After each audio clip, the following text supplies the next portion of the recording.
나만이 걸어온 그 길. 글 정명석, 사진 스타사진국, 편집 주홍빛, 발행인 유혜경, 디자인 주혜선, 발행처 도서명문, 그림 정화정, 발행일 2021년 6월 1일. 성자와 함께 뜻이 있어 걸어온 길.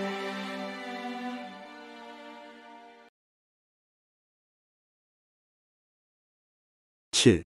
횟골에서 성자를 다시 만나 회심한 이야기. 횟골밭에서 농사짓던 시절. 횟골은 바람이 돌아가는 골짜기라는 뜻으로 우리 가정에 밭이 제일 많았던 골짜기다. 많은 시간을 거의 이 골짜기에서 일하며 지냈다. 가는 골과 농골과 다리골 양달에 산전들이 있었고, 특히 횟골밭은 아주 옥토밭으로 3,000평 정도 되었다. 주로 여기가 생활농사 생산지였고, 인삼농사도 최고 많이 할 때는 이 밭에다 1,500칸을 심기도 했다. 형제들이 총력을 다하면서 농사지을 때였다. 큰형은 서울에 사니 농사와 상관이 없었고, 부모님과 5 형제와 함께 일했다. 더 이상 견딜 수 없어 기도굴에서 하산. 한편 횟골은 내 마음을 돌이켜 회심한 골짜기이기도 하다. 다리골 기도굴에서 긴긴 세월 동안 기도 생활을 하다가 한때 너무 힘들어 견딜 수가 없었던 적이 있다. 배고픔과 추위, 그리고 기도굴의 습한 환경으로 인해 몸이 견딜 수가 없고 더 이상 지탱을 할 수가 없었다. 햇빛을 보지 못하니 더욱 그러했다. 그렇다고 낮에 햇빛만 보러 나올 수도 없었다. 굴 속에 오래 있으면 사람이 못 견딘다. 큰 나무도 불 속에 넣어놓고 몇 달씩 가면 썩어서 툭툭 부러진다. 나도 몸이 썩은 것처럼 힘들고 혼이 나가서 결국 하산하여 집으로 향했다. 성자께 간다고 이야기도 하지 않고 내려왔다. 기도굴에서 하산할 때 이렇게까지 고통을 받으며 신앙생활을 해야 하나?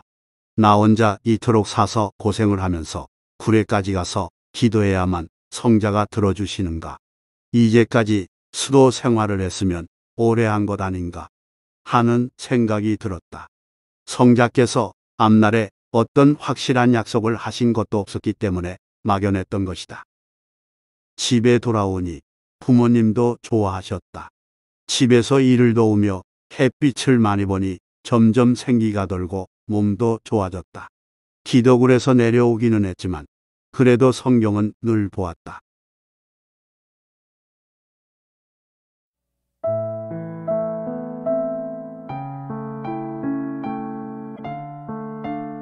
시련과 고통굴.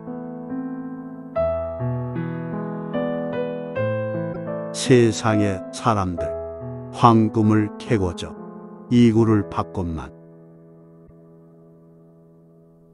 이 젊은 청춘을 다 바쳐 하늘의 진리의 보화를 깨달아 인생길 알고자 집처럼 여기에 살았네. 그때야 내 앞날 내 사명 모르고 철없이 인생의 그 슬픔 사연에 통곡만 하면서 망연히 울기만 했었지. 절망에 빠졌다. 고통에 빠졌다. 배고픔 그스린 고통에 빠졌다. 한없이 몸부림쳤노라. 아무도 보는 자 없었고 소망도 희망도 기쁨도 그 누가 모두 가지고 갔는지 없었고 내 고통 밀려와 한없이 몸부림치면서 뒹굴다 배고파 못 견뎌 기의 굴에서 하산고 말았네. 인생의 앞날을 생각하면 공고했지만 기도굴에서 나온 지 시간이 좀 지났을 때다. 어느 날 마음이 답답하고 공고하여 오랜만에 진산에 나가게 되었다. 돈이 없어 먹을 것은 사 먹지도 못하고 눈으로 구경만 하다가 구경할 것 다 하고 해가 질 때쯤 진산에서 압섭골 장수 바위를 지나 횟골 쪽으로 지나오게 되었다. 진산에 가서 보고 싶은 것을 다 봤어도 마음이 풀리지 않았다. 횟골을 지나 집에 오려고 지름길로 질러오다가 횟골 연못을 지나게 되었다. 연못 옆에 넓적한 바위가 하나 있어서 거기에 올라갔다. 초가을이라 달이 참 밝았다. 누워서 달을 보고 인생 앞날을 생각하며 내 인생 어떻게 살아갈까 하고 생각했다. 이 생각을 하고 있는데 갑자기 슬퍼지면서 입에서 노래가 흘러나왔다. 목이 메인 이별달은 불러야 오느냐.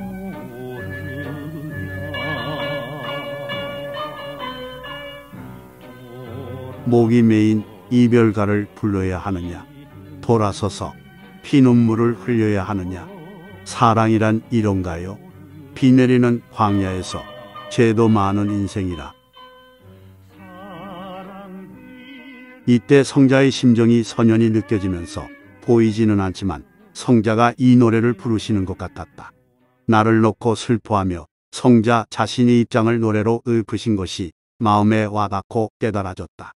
그러나 내가 아는 체하고 성자와 또 이야기하다 보면 기도하러 산에 가야 되니까 그냥 모르는 체했다.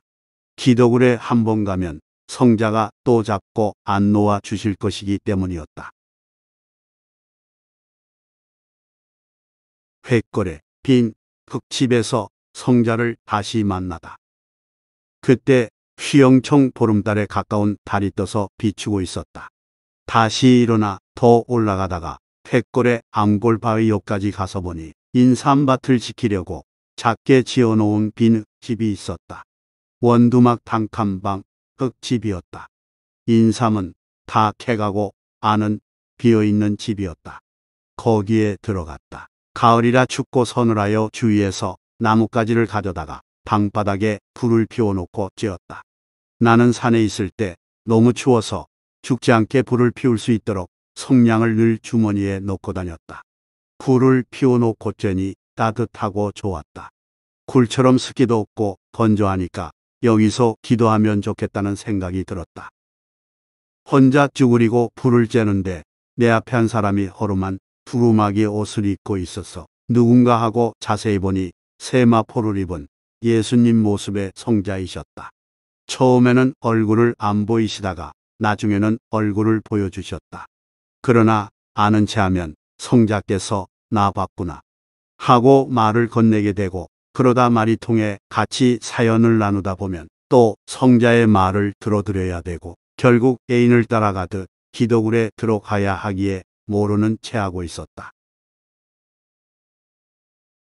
그렇게 쪼그리고 앉아있는데 성자도 내 앞에서 쭈그리고 앉아서 양손으로 불을 쬐고 계셨다. 그 고생되는 곳으로 가자고 먼저 선뜻 말씀하지 못하시고 내가 먼저 가겠다고 하기를 원하시는 눈치였다. 애인은 스스로 사랑을 해야 하기 때문이다. 연단해야만 세상에 나가서도 쓰러지지 않는다. 가만히 성자의 옷을 보니 빨래를 해야 할 정도로 검었다. 옷이 검은 것을 보니 마치 같이 있던 신부가 없어져서 신랑 옷을 신부가 못 빨아준 것 같았다. 세마포 소매에 때가 묻은 것이 훤히 보였다. 산에서 기도할 때는 성자의 옷이 빛이 나고 깨끗하게 보였는데 애인인 내가 옷을 빨아들이지 않아서 더러워진 것 같았다. 내가 빨아들여야 되는데 6개월이나 빨아들이지 못한 것이었다. 나 역시도 옷이 후지고 어두웠다. 오래 침묵하다가 결국 내가 먼저 입을 열었다. 여기는 어떻게 알고 오셨냐고 여쭈었다. 성자께서는 나를 계속 따라다녔다고 말씀하셨다. 그래서 아까 노래도 불렀다고 하셨다. 서로 대화를 하면서 나는 성자께 내 입장과 사연을 말했다. 몸도 안 좋고 너무 힘들고 어려워서 기도굴에서 내려왔다고 했다. 성자께 말씀드리기를 성자는 신이시고 저는 육이라서 제가 병들어 죽으면 성자도 저도 손해이니 어쩌겠습니까?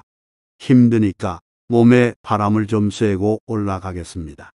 했다. 그리고 이어 말씀드리길 성자는 좋은데 그것이 너무 힘듭니다.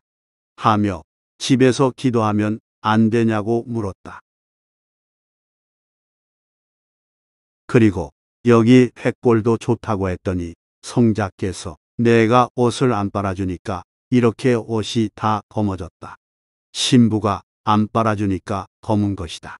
세상에 나가서 환난과 핍박에 쓰러지지 말라고 내가 너를 연단시키다 보니까 너무 힘들었던가 보다. 하고 말씀하셨다.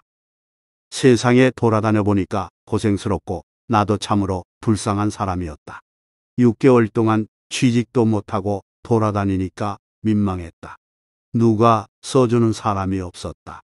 성자께서 너의 심정 다 안다.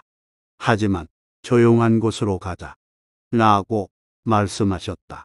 때가 지나가니 힘들어도 가야 된다는 심정이 전해져 왔다. 결국 다시 산으로 돌아가겠다고 마음을 먹었다. 그때 성자께서 내게 약속을 하셨다. 그렇게 연단하고 가면 세상에 나가서 쓰러지지 않는다는 것이다. 성자께서 갑옷을 입어야 총을 맞고도 죽지 않는다. 잘 되다가 죽으면 아무것도 아니다. 내가 오죽하면 그랬겠냐? 사람은 알아야 한다. 하며 성자의 입장을 깨우쳐 주셨다. 예수님 시대에도 제자들이 따랐지만 구원자가 가는 길에는 어려움이 많았다. 성자께서는 과거에 예수님이 이스라엘 민족에게 너무 억울하게 당했던 것, 너무 분통하게 당했던 것 등 이런 문제들을 그날 나에게 깨우쳐 주셨다. 그러고 나에게 결국은 내가 강해야 한다. 내가 갑옷이 되어야 한다. 이런 감동을 주셨다. 그때 나는 지금과 같이 하늘의 일을 할 줄은 꿈에도 몰랐다. 생각지도 못했을 때다. 다만 앞으로 전도하다 보면 부흥 강사를 시킬 것인가 하는 정도로만 생각했다. 다시 기도굴로 가서 성자가 원하시는 만큼 기도하고 배웠다. 나는 토라진 애인을 다시 만난 것 같이 좋아서 다시 산으로 기도 장소로 가겠다고 했다. 그리고 나서 성자는 사라지시고 나는 그날 밤에 당장 가기로 하고 그 길로 즉시 기도굴로 갔다. 기도굴에 가서 기도하니 성자께서 나타나셔서 너무 좋아하며 나를 대해 주셨다. 마음이 천국이 되고 공고함이 없어졌다. 그 후로 산에서 내려오지 않고 계속 기도를 했다. 성자를 애인으로 신랑으로 모시고 계속 사랑했다. 내가 기도하니 어느새 성자의 옷이 깨끗해지고 나의 옷도 깨끗해졌다. 기도하면서 낮에는 꼭 주변을 돌며 햇볕을 쬐라고 하셔서 햇볕을 쬐며 건강관리도 철저히 했다. 횃골에서 성자를 만난 후 어떤 어려움이 있어도 성자가 원하시는 만큼 기도하고 배우며 각종 어려움을 견디어 결국 지금의 세계적인 역사를 펴게 되었다. 성자의 만남을 기념하는 소나무. 월명동을 개발하던 어느 날 20대의 성자를 만났던 횃골에 그 빈집이 지금도 있나 하고 궁금해져서 너무 가보고 싶었다. 막상 가보니 집은 모두 무너져 버리고 집을 쌓았던 돌의 흔적만 남아 있었다. 그때 성자께서 너와 내가 만난 집이 없어도 저 옆에 소나무를 보아라. 집 대신 소나무로 너와 내가 만난 것을 기념하자. 라고 말씀하셨다. 이 말씀을 듣고 무너진 집 주위를 쳐다보니 큰 소나무가 한 주 눈에 띄었다. 쫓아가서 즉시 풀도 깎아주었다. 가슴 뭉클해서 그때 그 마음을 느끼게 하려고 감동시켜 오늘 갑자기 오게 하셨어요? 하고 물으니 성자께서는 그렇다고 하셨다. 내가 성자를 다시 만났던 것을 기념하여 이 소나무를 두고 사연을 남겨주신 것이다. 그 후로 이 소나무를 손질하고 잘 가꾸었다. 주변의 나무는 다 베어가도 성자가 이 소나무만은 못 베어가게 하시어 결국 귀한 사연의 소나무로 남게 되었다.